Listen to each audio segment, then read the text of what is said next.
Assalamualaikum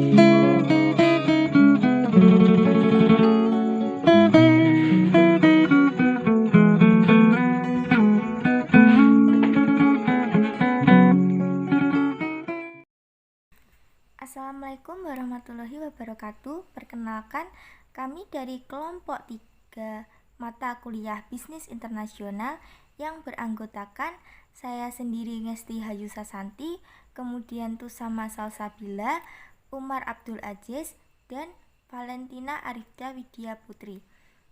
Di sini, materi yang akan kami bawakan berjudul Kekayaan Intelektual dan Kekuatan Hukum.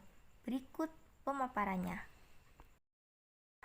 Kemudian masuk pada materi yang pertama, kekuatan hukum internasional. A. Aturan hukum. Suatu sistem hukum di mana sebuah negara mendorong mudahnya investasi asing masuk sebab ia mengetahui bahwa kepentingan mereka akan terlindungi jika mengikuti aturan. Selain itu juga untuk memastikan perlindungan hak asasi bagi masyarakat lokal. Kemudian yang B, hukum internasional, di mana hukum internasional ini dibagi menjadi 2 bagian, yaitu dalam sektor publik dan dalam sektor swasta. Nah, untuk yang dalam sektor publik, hukum ini mencakup hubungan hukum antar pemerintah termasuk mengatur hukum diplomatik dan semua yang terkait dengan hak dan kewajiban negara-negara yang berdaulat. Kemudian untuk yang dalam sektor swasta, hukum yang mengatur transaksi antar individu dan perusahaan yang melewati batas internasional. Kemudian C. Sumber hukum. Sumber hukum internasional berasal dari berbagai macam sumber.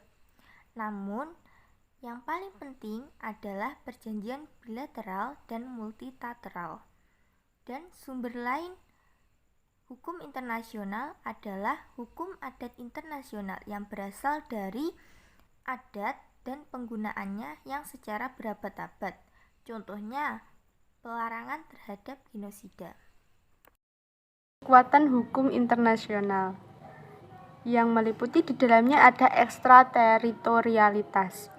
Penerapan hukum ekstrateritorialitas atau di luar batas wilayah adalah usaha sebuah negara untuk menerapkan sebuah hukum di luar negeri yang dilakukan bukan karena paksaan, akan tetapi melalui cara hukum internasional. Contohnya saja, ketika pemerintahan Amerika Serikat menetapkan pajak bagi warga negaranya tanpa memperdulikan sumber pendapatan dan juga tempat tinggal warga negaranya. Ada penyelesaian pertikaian yang ada di internasional. Yang pertama bisa melalui litigasi. Apa itu litigasi? Litigasi adalah penyelesaian terhadap suatu sengketa yang dihadapi melalui jalur pengadilan, dengan proses yang melibatkan pembeberan informasi dan bukti yang terkait atas sengketa yang dipersidangkan, gunanya untuk menghindari permasalahan yang tak terduga di kemudian hari. Namun, penerapan litigasi tidak banyak disukai karena litigasi bisa menjadi sangat rumit dan mahal. Selain melibatkan pengadilan itu sendiri, sebagian besar tuntutan hukum mencakup aktivitas pra-peradilan yang panjang, termasuk juga proses yang disebut dengan penemuan. Sedangkan penemuan sendiri adalah cara untuk menemukan fakta-fakta yang relevan untuk litigasi yang diketahui oleh pihak lawan, termasuk memperoleh dokumen-dokumen yang dimiliki oleh pihak lawan. Cara yang kedua yaitu melalui pelaksanaan kontrak. Kapanpun terjadinya kesepakatan bisnis, ada kemungkinan munculnya permasalahan yang membuat pihak lain menjalankan kewajibannya.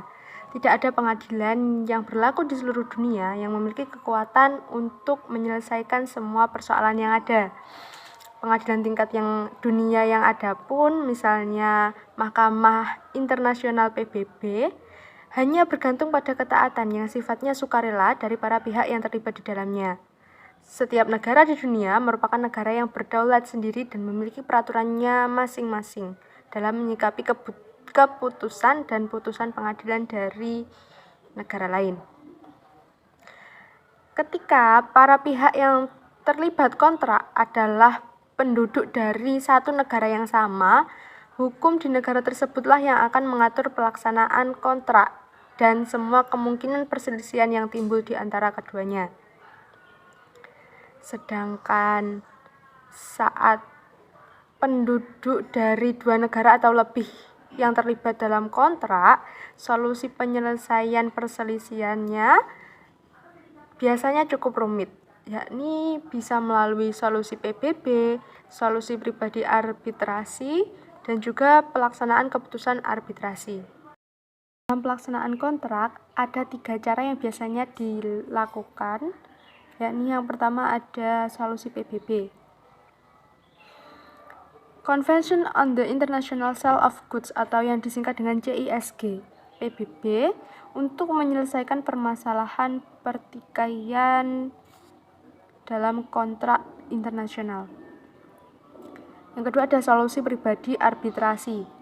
Arbitrasi adalah mekanisme penyelesaian perselisihan yang merupakan alternatif dari litigasi. Arbitrasi biasanya lebih cepat dan lebih murah dan juga lebih tertutup dibandingkan dengan litigasi, dan biasanya akan mengikat seluruh pihak yang terlibat. Yang ketiga ada pelaksanaan keputusan arbitrasi. Selanjutnya yaitu hak kekayaan intelektual. Hak atau hak atas kekayaan intelektual adalah hak eksklusif yang diberikan suatu hukum atau peraturan kepada seseorang atau sekelompok orang atas karya ciptanya. Pada intinya, hak adalah hak untuk menikmati secara ekonomis hasil dari kreativitas intelektual. Ada beberapa hak kekayaan intelektual yaitu 1.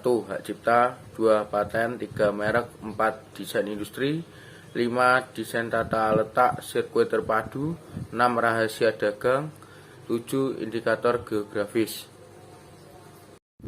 Hak kekayaan intelektual. Prinsip-prinsip hak kekayaan intelektual. 1. Prinsip ekonomi. Kegiatan kreatif dari daya pikir manusia yang memiliki manfaat serta nilai ekonomi yang akan memberi keuntungan kepada pemilik hak cipta. 2. Prinsip keadilan. Perlindungan hukum bagi pemilik suatu hasil dari kemampuan intelektual sehingga memiliki kekuasaan dalam penggunaan hak atas kekayaan intelektual terhadap karyanya. 3. Prinsip kebudayaan. Pengembangan dari ilmu pengetahuan sastra dan seni guna meningkatkan taraf kehidupan serta akan memberikan keuntungan bagi masyarakat, bangsa, dan negara. 4. Prinsip sosial. Mengatur kepentingan manusia sebagai warga negara sehingga hak yang telah diberikan oleh hukum atas suatu karya merupakan suatu kesatuan yang memberikan perlindungan berdasarkan keseimbangan antara kepentingan individu dan masyarakat atau lingkungan. Hukum adat dan hukum sipil. Hukum adat juga merupakan hukum yang berdasarkan keputusan yang berisikan asas-asas hukum dalam lingkungan, di mana ia memutuskan perkara. Hukum adat berurat akar pada kebudayaan tradisional. Hukum sipil adalah hukum yang bersumber dari Romawi atau Eropa kontinental lainnya, tidak dibuat oleh hakim. Hukum adat bersifat pragmatis, realisme, atau mampu memberikan kebutuhan masyarakat yang bersifat fungsional religius, sehingga hukum adat mempunyai fungsi sosial atau keadilan sosial. Standarisasi hukum di seluruh dunia. Banyak usaha telah dilakukan untuk membuat standarisasi hukum antar negara untuk bisnis internasional. Keuntungan dari standarisasi adalah bahwa arus bisnis bisa lebih baik jika ada peraturan yang seragam. Harmonisasi di seluruh dunia berjalan dengan lambat di beberapa daerah. Untuk saat ini, pembisnis harus menghadapi kekayaan standar-standar yang berbeda. Baik, untuk selanjutnya yaitu kekuatan hukum nasional yang spesifik. Yang pertama yaitu perpajakan. Beberapa di antara berbagai tujuan pajak bukan penerimaan adalah untuk mendistribusikan pendapatan, menghimbau masyarakat untuk mengurangi atau tidak mengkonsumsi produk tertentu. Tujuan tersebut dimaksudkan untuk memberi tekanan politik dan ekonomi, khususnya terhadap pejabat pemerintah yang bertanggung jawab atas pembuatan peraturan pajak dan pemungutannya. Yang kedua yaitu hukum anti monopoli.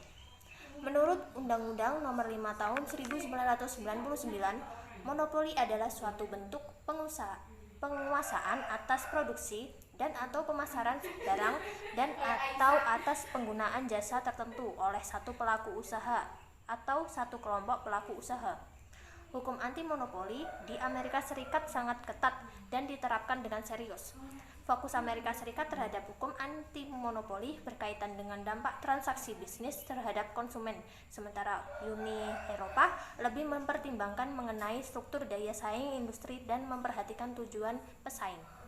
Yang ketiga yaitu restriksi perdagangan atau hambatan perdagangan.